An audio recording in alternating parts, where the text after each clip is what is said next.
How to track someone's location with Gmail on Google Maps.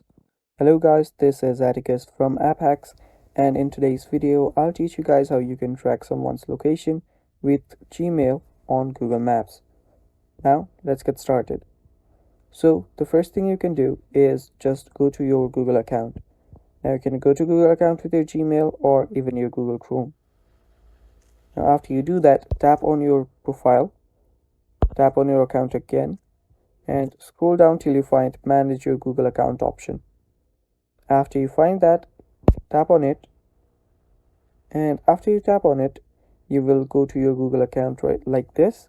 Now what you need to do is you'll need to scroll till you find security.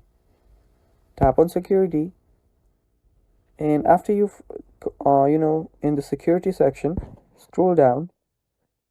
Now after you scroll down, you will find your devices section.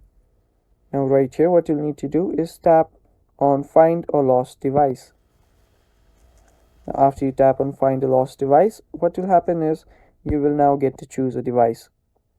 Now just select device, and after you tap on select a device, you will get redirected to your maps and you can find your location right there. So this is how you track someone's location on Google Maps, guys. Thanks for watching. That is all for the video.